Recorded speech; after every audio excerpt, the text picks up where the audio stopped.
terus kita juga nggak bisa memahami itu secara langsung, kayak nggak paham apa yang dimaksud sama materi itu ya gitu.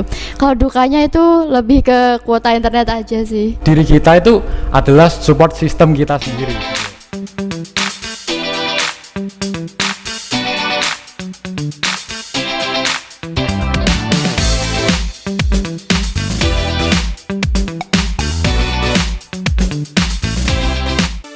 Assalamualaikum warahmatullahi wabarakatuh. Selamat pagi teman-teman siswa SMA PGRI 1 Pati. Perkenalkan, nama saya Rifka Al-Khilyatul Ma'rifat, biasa dipanggil Rifka, dari kelas 12 MIPA 1 SMA PGRI 1 Pati. Pagi ini kita bertemu dalam acara Ngiklik dengan tema Suka Duka Pembelajaran Jarak Jauh selama pandemi Corona. Hari ini kita kedatangan dua narasumber yang tak asing lagi, yaitu teman kita yang sudah mempunyai banyak prestasi. Yang pertama kita ada Kak Muhammad Ilham Manaf Ahmadiko dari kelas 11 MIPA 3, alamatnya Desa Tlogorejo, Kecamatan Tlogowungu, RT 5, RW 4, Pati, Jawa Tengah. Kak Ilham adalah alumni dari SMPN 2 Pati. Yang kedua kita ada Kak Putri Intan Kumala dari kelas 12 IPS 1, alamatnya Desa Koripandrio, RT 4, RW 1. Kak Intan merupakan alumni dari SMPN 2 Gabus. Itulah profil dari kedua narasumber kita. Kakak-kakak, di sini saya mempunyai pertanyaan yang harus dijawab tentang keadaan kita belajar dari rumah selama pandemi Corona yang sama-sama kita rasakan saat ini. Yang pertama, saya akan mempertanyakan pertanyaan saya dulu kepada Kak Ilham, karena Kak Ilham adalah seorang laki-laki dan seorang laki-laki merupakan imam seorang perempuan, gitu bukan Kak? Iya. Pertanyaan yang pertama, setelah hampir 1 tahun menjalani PJJ, apa yang kalian rasakan? Bisa dijawab dulu Kak Ilham? Kalau menurut saya pribadi sih sebenarnya ada enaknya ada enggaknya. Nah, di awal-awal itu saya merasa ekspektasi saya itu PJJ itu menyenangkan gitu loh. Tapi seiring berjalannya waktu kayaknya kok kayak gak sesuai gitu sama ekspektasi saya. Kayak kalau dibilang enak ya enggak, kalau dibilang enggak ya enak gitu loh. Gitu ya Kak ya? Iya. Kalau menurut Kak Intan gimana Kak? Kalau saya sendiri awal-awal tuh seneng banget ya kan, kita belajar dari rumah, bebas gitu kan. Tapi kok semakin kesini kok semakin bosen gitu kan. Apalagi tugasnya itu full terus, jadi ya bosen sendiri sih. Oh gitu ya. Baik, untuk pertanyaan selanjutnya, kan ada siswa yang senang menjalani PJJ, terus ada juga yang merasa cepat jenuh dalam PJJ. Nah, bagaimana tips dari kalian agar tidak jenuh mengikuti PJJ? Bisa dijawab dulu Kak Ilham. Kalau dari saya sendiri adalah dengan tidak menganggap PJJ ini sebagai beban. Iya. Nah, terus kalau saya itu biasanya sering berkomunikasi sama teman-teman sekolah, itu pakai WA, terus Line atau Telegram gitu, sering banget gitu. Supaya nggak bosen juga di rumah, nggak ada temennya gitu. Terus saya membagi waktunya itu dengan seimbang gitu, antara dimana waktunya nugas sama waktunya buat istirahat gitu. Oh, intinya tuh harus bisa ngatur waktu gitu ya Kak ya? Benar sekali. Untuk Kak Intan bagaimana Kak? Kalau saya pribadi sih cukup bosen ya sama PJJ ini. Tapi cara saya sendiri untuk menghibur diri itu ya kayak nonton drakor gitu kan, udah biasa ya sekarang ya. Oh gitu ya. Tapi ya itu harus pintar-pintar ngatur waktu lagi. Kan biasanya itu kalau drakoran terus lupa waktu gitu kan. Iya, jadi harus tugasnya seimbang gitu ya sama jadi tugasnya pelajaran. tuh banyak yang numpuk, ketinggalan gitu. Nah, untuk selanjutnya, menurut kalian ya, apa saja kelebihan dan kekurangan sistem belajar dari rumah yang saat ini kalian jalani? Kak Ilham, silakan. Sebenarnya kalau kelebihan dan kekurangan itu banyak sih. Tapi kalau dari kelebihannya dulu loh ya. Iya. Kalau kelebihannya dulu itu menurut saya di PJJ ini tuh kayak materinya itu lebih lengkap gitu loh. Terus kita itu waktunya bisa lebih fleksibel gitu. Kayak waktunya itu bisa lebih banyak, terus kayak deadline tugasnya juga lebih panjang gitu loh. Jadi lebih enak gitu kami di siswa. Terus kalau kekurangannya sendiri mungkin lebih ke sinyal sama kuota sih, soalnya Iya. iya. seperti itu. Iya ya. Untuk Kak Intan bagaimana Kak? Kalau kelebihannya kayak yang disebutkan sama Ilham tadi ya. Iya. Kalau kekurangannya itu pada materi. Kadang itu banyak yang diberi materi catatannya banyak gitu kan. Iya. Tapi kitanya tuh nggak paham, nggak ada yang masuk ke otak gitu ya kan. Oh iya. Terus kita juga nggak bisa memahami itu secara langsung, kayak nggak paham apa yang dimaksud sama materi itu. Jadi kita itu harus kayak mencari informasi sendiri. Kita jadi nggak tahu itu benar apa salahnya kan. Nah gitu kalau kekurangannya sih. Kayak melatih lebih mandiri Iya, gitu ya, iya. cari materi. Terus yang selanjutnya nih, bagaimana jika PJJ ini dilanjutkan hingga batas waktu yang belum ditentukan? Kak Ilham? Waduh, ini sih Susah. soalnya ada di hati kecil itu rasanya kayak nggak serak aja gitu loh sama PJJ. Kayak Iya. kalau nggak pembelajaran langsung tatap muka itu kayak Nggak. kayak hampa gitu loh, kayak percuma aja gitu loh. Beda gitu ya Iya, rasanya beda ya. banget rasanya. Untuk Kak Intan gimana Kak? Kalau menurut saya ya kita kayak semakin nggak ngerti apa-apa gitu. Lah kan biasanya yang kita pelajarannya secara langsung aja itu masih nggak paham kan, Iya. dijelasin sama gurunya. Apalagi ini yang jarak jauh kan semakin nggak ngerti apa-apa. Iya, kayak kurang lebihnya kalian tuh pendapatnya sama gitu ya. Iya. Nah, untuk pertanyaan selanjutnya, apa saja suka duka yang pernah kalian alami selama mengikuti PJJ? Sebenarnya ini nyambung sama pertanyaan sebelumnya sih. Kalau Iya. sukanya itu lebih ke yang tadi waktunya lebih fleksibel. Iya. jelas. Terus sukanya juga kayak kita itu bisa mengeksplor diri kita lebih banyak gitu loh. Kayak soalnya kan kita punya banyak waktu, jadi ada banyak hal yang bisa kita lakukan gitu loh. Terus kalau dukanya itu mungkin ya sama kayak yang diutarakan Kak Intan tadi, yang kita itu sebenarnya nggak paham bahkan kita tuh nggak paham apa yang kita nggak paham gitu loh. Oh gitu. Jadi ya kayak ya siklusnya itu kayak nulis, nyatet, terus Ngerjain ya udah, tugas, ngerjain tugas iya. terus selesai gitu loh. Yang nempel di kepala itu ya mungkin cuma beberapa gitu loh. Jadi nggak kayak di sekolah waktu tatap muka gitu loh. Kalau Kak Intan gimana Kak? Kalau sukanya itu kita ngerjainnya kan bisa browsing di internet, terus Iya. bisa kerja sama temen gitu kan soal jawabannya gitu. Kalau dukanya itu lebih ke kuota internet aja sih. Kadang habis terus gak bisa ngirim tugas. Iya, itu Tapi paling waktunya susah itu gak itu. deadline gitu kan biasanya. Terus ya selanjutnya, menurut kalian, apakah PJJ mampu meningkatkan produktivitas belajar kalian seperti saat kalian belajar secara tatap muka di kelas? Gimana Kak Ilham? Kalau ini menurut saya pribadi sih, PJJ ini nggak efektif gitu loh kalau buat diri saya sendiri gitu loh. Iya. Nah, tapi teman-teman saya juga berpikiran sama gitu loh dengan saya. Karena menurut kami itu PJJ itu nggak seefektif dan kondusif gitu, nggak sekondusif waktu kita di sekolah tatap muka gitu loh.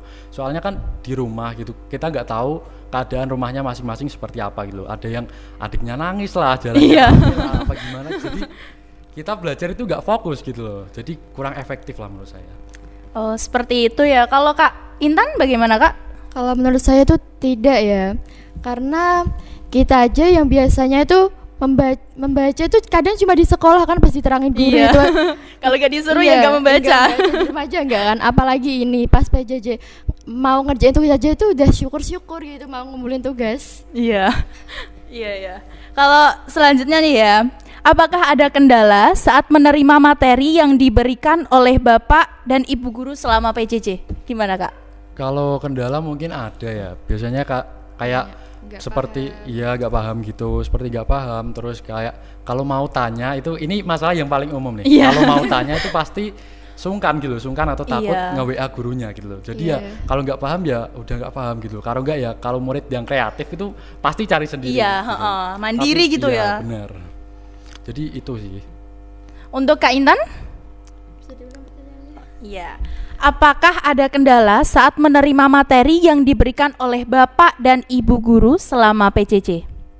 Kendalanya yaitu tadi susah memahami materinya ya. Karena kayak percuma aja gitu banyak catatannya tapi kita sendiri tuh nggak bisa memahami apa yang dimaksudkan gitu. Jadi ya percuma aja banyak catatan. Oh, sama gitu. kayak Kak Ilham ya. Iya. Terus bagaimana nih peran dan dukungan dari keluarga selama kalian menjalani PJJ? Bagaimana dukungan dari keluarga, Kak Ilham? Alhamdulillah kalau dari keluarga sih support banget ya. Kalau seperti kayak kuota Iya. atau pasang wifi gitu pasti supaya penunjang gitu loh. Terus lagi kalau di rumah juga yang seringnya disuruh-suruh terus dikurangi gitu loh. Jadi kalau waktunya belajar waktu jam PJJ gitu ya, Iya. disuruh fokus gitu loh. Terus lagi kalau ada waktu semisal kayak jam 7 pagi sampai jam 12 siang itu diingetin gitu. Kalau main HP ya main HP aja ya diingetin, kamu tadi tugasnya udah selesai apa belum, terus udah belajar apa belum, kayak gitu sih. Untuk Kak Intan bagaimana, Kak? Kalau saya sih kayak sekedar ngingetin jangan rebahan terus gitu loh. Kan bosen jangan lihatnya rebahan Jangan terus. drakor terus gitu Iya. ya. Kalau nggak ngerjain tugas gitu kan, jadi tugasnya tuh numpuk-numpuk gitu. Gitu ya. Terus kalian kan punya prestasi di tingkat Jawa Tengah dan nasional. Bisakah kalian ceritakan bagaimana proses kalian bisa meraih juara dalam ajang perlombaan yang kalian ikuti? Bagaimana Kak Ilham?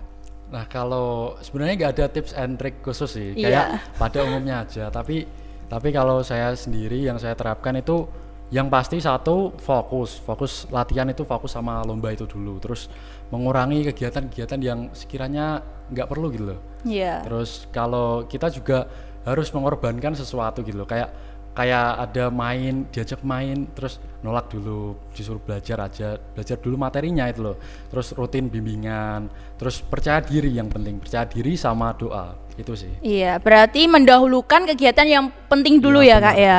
Untuk Kak Intan bagaimana, Kak? Kalau saya prosesnya itu cukup melelahkan ya.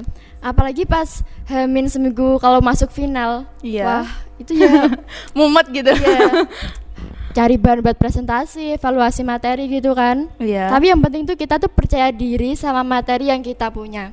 Dan jangan lupa tetap doa gitu ya, Kak ya. Karena yang tahu salah atau benernya itu cuma kita sendiri Diri kan. sendiri, Jadi oh. semua juri tuh gak bisa mematahkan jawaban kita nanti gitu. Gitu ya. Terus bisakah kalian berbagi tips bagaimana agar bisa meraih juara dalam perlombaan? Mungkin bisa dijawab dulu Kak Ilham. Nah ini sebenarnya kayak yang tadi juga, tapi Iya. kalau tips and trick khususnya itu sebenarnya kalau saya pribadi ya, semisal kayak di kompetisi, kayak berkompetisi gitu, saya itu nggak menganggap lawan itu sepenuhnya sebagai lawan gitu loh. Tapi saya juga menganggap mereka sebagai teman, dan bahkan mereka masih ada yang masih kontakan sama saya sampai sekarang. Terus karena itu saya juga belajar banyak gitu loh dari mereka, kayak materi yang belum saya tahu bisa sharing-sharing gitu. Iya. Terus jadi yang saya belum tahu jadi saya tahu gitu. Terus kayak ada pengalaman lagi, ntar dikasih tahu, oh ini ada lomba ini, kamu ikutan nggak gitu, kayak gitu. Terus lagi kayak yang utama itu confidence sama itu tadi, doa itu sih yang utama. Oh iya, berarti hampir sama seperti Iya. yang tadi ya Kak ya. Kalau Kak Intan bagaimana Kak tipsnya? Tipsnya yaitu ya harus percaya diri banget ya. Karena kalau nggak percaya diri nanti itu kayak kita grogi, kayak Iya, kelihatan biasanya sama kan gitu. dirinya. Terus kita harus aktif-aktif cari informasi-informasi tentang materi kita gitu, supaya Iya. nanti kalau seumpama ditanya gitu kita nggak Bingung mau gitu ya. Terus apa pesan dan harapan kalian untuk teman-teman siswa SMA PGRI 1 Pati ini, Kak Ilham? Untuk teman-teman siswa SMA PGRI 1 Pati, ingat tetap semangat karena ada mimpi yang harus kita kejar. Nah, siap. Terus untuk Kak Intan, apa pesan dan harapan Kak? Kita harus tetap semangat, kalahkan rasa malas dalam diri kita sendiri, dan terus gali potensi yang ada dalam diri kita sendiri, karena itu akan bermanfaat untuk kedepannya. Iya. Mungkin bisa diceritakan, bisa disebutkan Kak Ilham dan Kak Intan, apa saja prestasi kalian selama menjadi pelajar SMA PGRI 1 Pati? Bisa disebutkan dulu Kak Ilham? Selama menjadi siswa SMA PGRI 1 Pati, alhamdulillah prestasi yang saya raih adalah saya menjadi juara 1 lomba esai tingkat nasional pada event OSEPI 2020. Wah, sangat luar biasa ya teman-teman. Untuk Kak Intan sendiri apa saja Kak prestasinya? Kalau saya sendiri alhamdulillah mendapat beberapa prestasi gitu. Yang pertama juara 1 lomba esai tingkat Jawa Tengah di Unisula. Kemudian yang kedua juara 1 lomba City Branding USM Engineering Fair tahun 2019 tingkat Jawa Tengah juga. Yang ketiga ada juara 3 lomba karya tulis di UPGRIS. Yang keempat ada juara 1 lomba Business Plan Dewantara Co-op Event 2019 di Ugri juga. Dan yang kelima ada juara 3 lomba City Branding lagi di USM tahun 2020 ini. Dan alhamdulillah saya peraih peringkat pertama paralel dari semester 1, 2, 4, dan 5. Dan dari itu saya mendapatkan rewards bebas SPP dari sekolah. Wah, lumayan ringan gitu ya. Mungkin ada lagi prestasinya? Oh iya. Dan saya juga termasuk dalam salah satu penulis dari buku Metamorfosa ini yang saya tulis tahun 2019 kemarin. Wah, sangat keren dan sangat memotivasi ya prestasi mereka ya teman-teman. Oke, terus yang terakhir, bisakah kalian memberi motivasi kepada teman-teman kalian supaya selalu semangat dalam mengikuti PJJ? Motivasinya mungkin Kak? Motivasinya mungkin lebih ke diri kita sendiri, karena diri kita itu adalah support system kita sendiri gitu loh. Kalau kita nggak mau bergerak ya nggak bakalan kita bergerak gitu loh. Yang utama adalah motivasi dari diri kita sendiri. Kita harus yakin bahwa kita itu bisa gitu. Kalau motivasi dari Kak Intan apa Kak? Kalau dari saya itu apa ya? Kita harus bisa mengalahkan rasa malas itu sendiri, karena rasa malas itu bisa menunda semua pekerjaan yang kita punya gitu, kayak anak zaman sekarang gitu kan sukanya nunda-nunda tugas gitu ya. Jadi bisa menghalangi kita untuk melangkah maju ke depannya. Oh, siap. Baik, terima kasih teman-teman. Jawaban dari Kak Ilham dan Kak Intan ini sungguh memotivasi kita, sungguh luar biasa semua jawabannya. Saya kira cukup sekian ya pertemuan dalam acara ini. Semoga bermanfaat.